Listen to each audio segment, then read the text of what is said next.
Bueno, de Enrique nos vamos a Leandro Bruni en este caso, que está en contacto con nosotros. También queremos escuchar su primera lectura, ¿no? Conocidos los resultados ya del día de ayer, con este contundente resultado que no deja margen en relación a lo que fue la voluntad de una amplia mayoría. Leandro, ¿cómo estás? Buen día. ¿Cómo están? Buen día, gracias por llamarme. Bueno, estamos hablando, ¿no? Con distintos, a ver, es la primera lectura, ¿no? Habiéndose despejado cualquier duda en torno al resultado, viste que en la previa por ahí decíamos no sabemos si vamos a tener que esperar el definitivo, si la justicia, si no, bueno, domingo temprano ya se definió esto. Entonces las lecturas ahora van sí o sí pensando en qué se viene. A ver, Milei va a ser mucho más político de lo que por ahí en la previa se presentaba. Hay un sentimiento de que se vayan todos o no es tal. Bueno, ¿cómo lo ves? Yo creo que un ejercicio que se suele hacer en ciencia política es comparar con otros casos similares, ¿no? Milei tiene la particularidad de que es el primer presidente del retorno a la democracia que llega al poder sin un gran partido como propio, ¿no? Porque, o propio dentro de una coalición formal. Tanto el peronismo, el radicalismo, el PRO en alianza al radicalismo, todos llegaron con ese apoyo, que también hay que decir, es un apoyo que te permite llegar, pero también es una especie de corset, ¿no? Que te impide hacer algunas cosas, o para hacer algunas cosas tenés que, bueno, romper, tomar ¿Vos decís que decisiones llega que a muchos no con les gusta. mucho menos condicionamientos Milei? Exactamente, exactamente. Algunos yo escuchaba ayer, digo, en tren de comparar, uno va a comparar o tiene que comparar a Milei con otros outsiders, ¿no? En la región o en el mundo, y algunos lo comparaban con Trump. Lo cierto es que Trump llegó al poder siendo Trump, pero también con el Partido Republicano, y eso es un gran condicionamiento, una gran ayuda, porque también le proporciona cuadros, dirigencia y más, pero también de alguna manera una contención para sus acciones que hacen que haya terminado el gobierno de una manera mucho más estable, si se quiere, que lo que podría haber llegado a ser. En el caso de Milei, podemos compararlo con otros líderes outsiders o que aparecieron en el último tramo de una campaña o de manera espontánea en la región, como puede ser Bolsonaro, Castillo en Perú, Bukele en Guatemala, El Salvador. no, en Salvador, perdón, en Salvador, Boric en Chile, no todos candidatos que, algunos de izquierda, algunos de derecha, todos aparecieron en pocos meses antes de una campaña o un año antes de la campaña y lograron con su capital de ser ajenos de alguna manera a la política, llegarle al corazón de las personas y lograr imponerse en sus respectivos países. Ahora, a no todos les fue lo mismo, no todos hicieron lo mismo, ¿no? Vos tenés a un Bolsonaro que, por ejemplo, comenzó su gobierno y lo finalizó. Alternando después en este movimiento pendular que tiene hacia la política, siendo digamos, reemplazado, o cómo decirlo, habiéndole después ganado Lula, ¿no? Entonces, acá ¿qué podría pasar? Si Milei llega al final de su mandato y tiene un gobierno, digamos, entre malo y más o menos, quizás su sucesor va a ser alguien de kirchnerismo, es muy probable en esta política pendular. Ahora, también puede ser un líder outsider más parecido a Castillo, el de Perú, donde sin un gran manejo de la política, con muchos proyectos propios o mucha expectativa también generada en el electorado, y sobre todo sin esa contención de la política partidaria, quiso disolver la asamblea o el parlamento de ellos y terminó siendo derrocado por el parlamento. La pregunta es qué va a pasar, puede ser un Bukele también, digo, un líder outsider con grandes reformas, con grandes cambios en la política de su país. En el caso de Bukele fue la seguridad, supongamos que en Argentina puede ser la economía y aspirar a una segunda candidatura, ¿no? Como en el caso de este líder. Ahora, también con un rasgo, con algunos elementos autoritarios muy marcados, porque recuerden que la foto de Bukele es entrando al Congreso y para lograr el quórum utilizó las Fuerzas Armadas. Bueno, todos posibles escenarios que vamos a ir viendo con el tiempo. Yo creo que la alianza con Macri, en ese sentido, es esencial para contornear, para contener, para condicionar a este nuevo presidente que tenemos. Nosotros ayer, como decías bien recién, tuvimos una certeza. Tenemos un nuevo oficialismo. Ahora la pregunta es, ¿y quién va a ser la oposición a este nuevo oficialismo? La política es un juego de relaciones. Uno en general ve contrastes, ¿no? Milei es oficialismo, Cristina es oposición, que es lo más lineal, ¿no? El kirchnerismo ayer se convirtió en oposición a este nuevo gobierno. Ahora en el medio hay muchas interrogantes. ¿Qué pasa con la renta? ¿Qué pasa con los radicales? Al día de hoy son oficialismo, pero un oficialismo incómodo, un oficialismo que ellos mismos rechazan. Pero lo cierto es que el lugar de la oposición se ocupó muy rápido ayer por el kirchnerismo. Entonces, ¿qué va a pasar con los radicales? ¿Qué va a pasar con la reta? ¿Qué va a pasar con algunos gobernadores? Es la gran incógnita para mí a partir de hoy lunes, ¿no? Leandro, buen día. ¿Qué va a pasar con los peronistas que en algún momento no se sentían tan contenidos por el kirchnerismo? Bueno, tienen dos opciones. O se convierten en una oposición junto con el kirchnerismo, o disputan una oposición, quizás con un espacio de centro entre la reta y los radicales. Yo no descartaría que ahí se arme un espacio de centro. Nosotros desde enero tenemos un escenario de tercios. Si ese escenario de tercios, de una Argentina fragmentada en tres, persiste, vos tenés la posibilidad de generar un tercer espacio que le disputa a los otros dos. Con el descontento que genera los otros dos espacios, podés disputar ese centro. Quizás con Schiaretti, recordamos que sacó 8% de los votos. Uno no sabe qué va a pasar con el Frente Renovador, si va a seguir en coalición, el Frente Renovador de Massa, ¿no? Si va a seguir en coalición con el kirchnerismo, o se abre como una tercera, incluso como una tercera opción. Bueno, creo que hay un escenario de tercios que todavía puede dar que hablar. Ahora, yo creo que como toda la lógica del mundo me lleva a pensar, creo que Milei y Cristina van a tratar de reavivar esa polarización que tanto benefició al kirchnerismo y al macrismo en su momento, para que sea lo que estructure de alguna manera las opciones políticas en la mente de las personas de acá a los 4 años que vienen.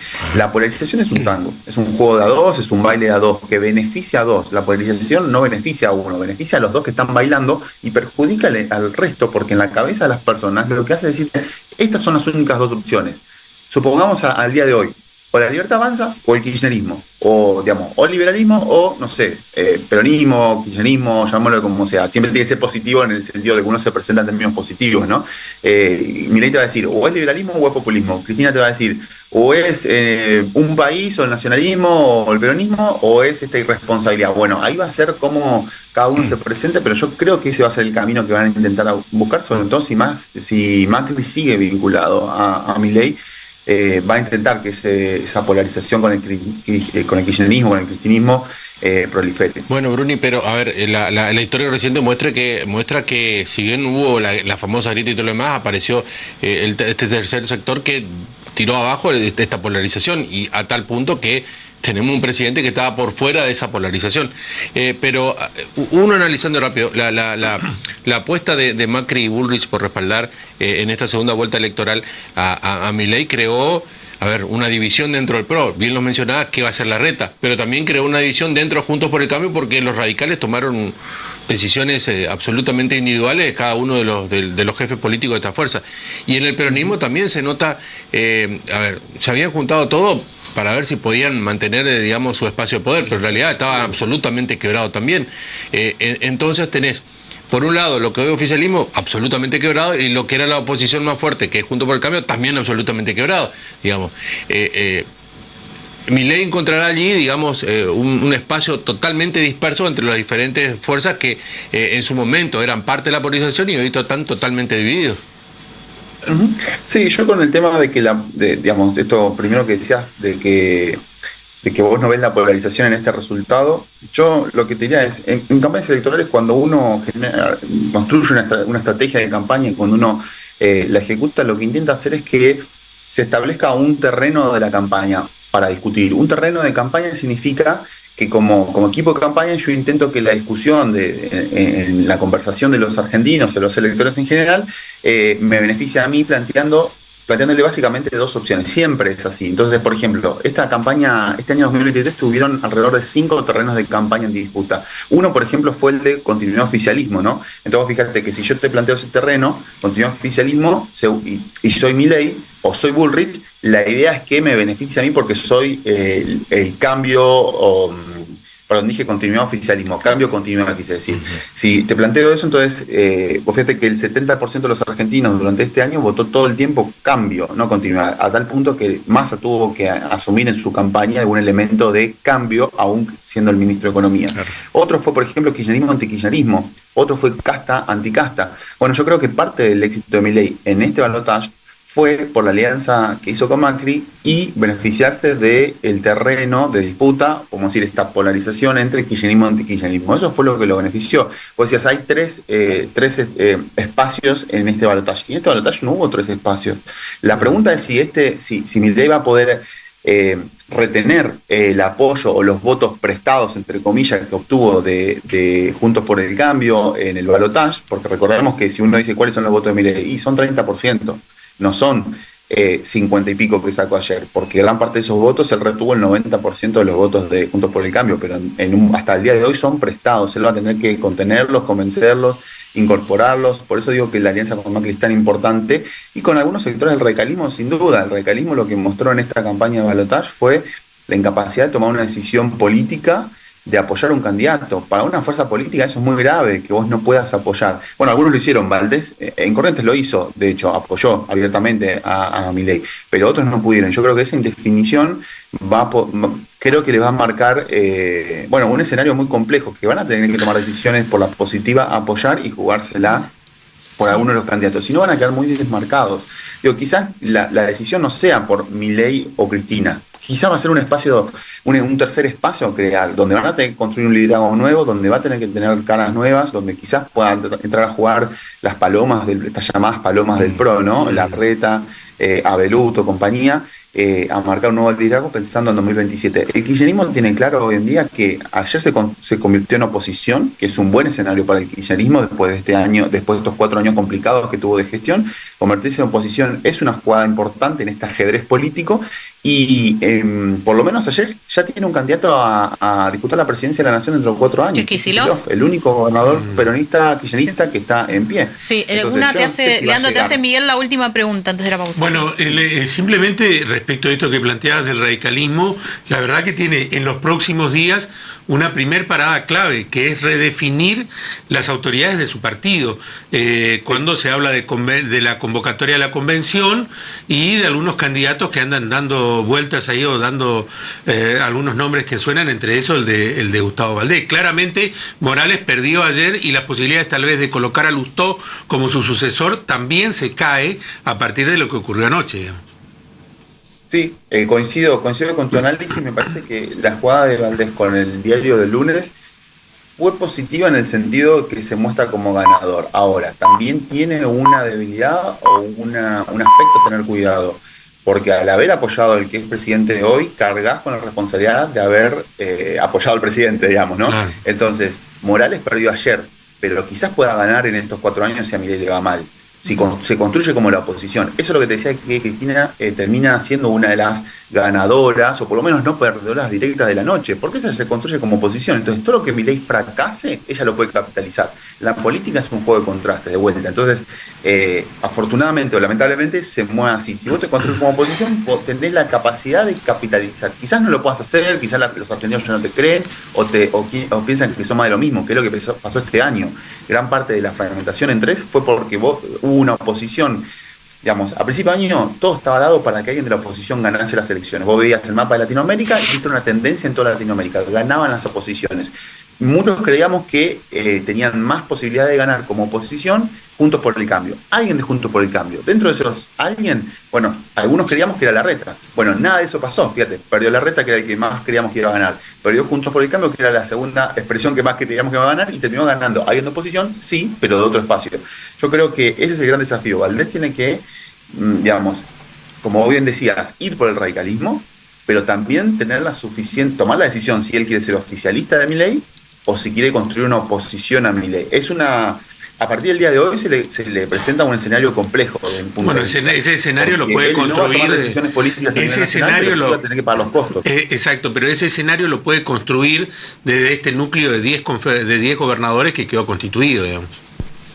Sí, bueno, vos hablas por los gobernadores de Juntos por el Cambio. También hay que pensar de que en ese escenario vos también tenés los Puyaros, ¿no? Que los Puyaros, los Lustó, que si bien no ganó, pero son actores relativamente nuevos, actores con mucha movilización dentro del radicalismo. Puyaro en Santa Fe, además, te le suma de que si vos los sentás a Puyaro y a Valdés en una mesa, sí, son dos gobernadores radicales, pero uno está en sus últimos 2 años de gestión, el otro está arrancando, uno es de una provincia, digamos que en el contexto de las provincias no es de las más grandes, y otro es una de las 3 provincias más grandes. Entonces yo en esa disputa, en ese poroteo, como se dice en la política, no sé si Puyaro no gana esa disputa, ¿eh? Porque encima, de vuelta, Puyaro no se pronunció como abiertamente por Milei como si lo hizo Valdés. Entonces, es un juego. No me queda claro si ser ganador ayer por haber apoyado al presidente de Milei y estar con Macri te convierte en ganador en el radicalismo y te convierte en ganador ahora. Me parece que el radicalismo en esta etapa, en este último mes, se fracturó de una manera muy nociva, que creo que todavía no está claro la dimensión de esta fractura, como tampoco está clara la dimensión de la fractura del PRO, porque básicamente va a depender de cada uno de los actores. Coincido con vos en que uno de las caras visibles, uno de los, si querés, con más margen de maniobra es Valdés, pero tiene un escenario complejo hacia adelante. Leandro, gracias, muy amable. No, por favor, que tengan buen día. Wow, cuánta información, ¿no? Ahora después, Milei está hablando además, ya confirmó algunos nombres de gabinete y algunas medidas. Todavía nos queda, ¿cuánto de programa? ¿1 hora? ¿Tenemos tiempo todavía? Bueno, vamos a estar hablando un poquito de lo que... Tenía 3 entrevistas con medios internacionales hoy y ahí seguramente estará dando algunos nombres, ¿no? Tere. Nos vamos a la pausa. ¿Qué esperás del nuevo presidente de la Nación? Te estamos preguntando, mandanos un audio. Estamos en el 379-425-0551. Ya venimos. Hola, Teresita, buen día.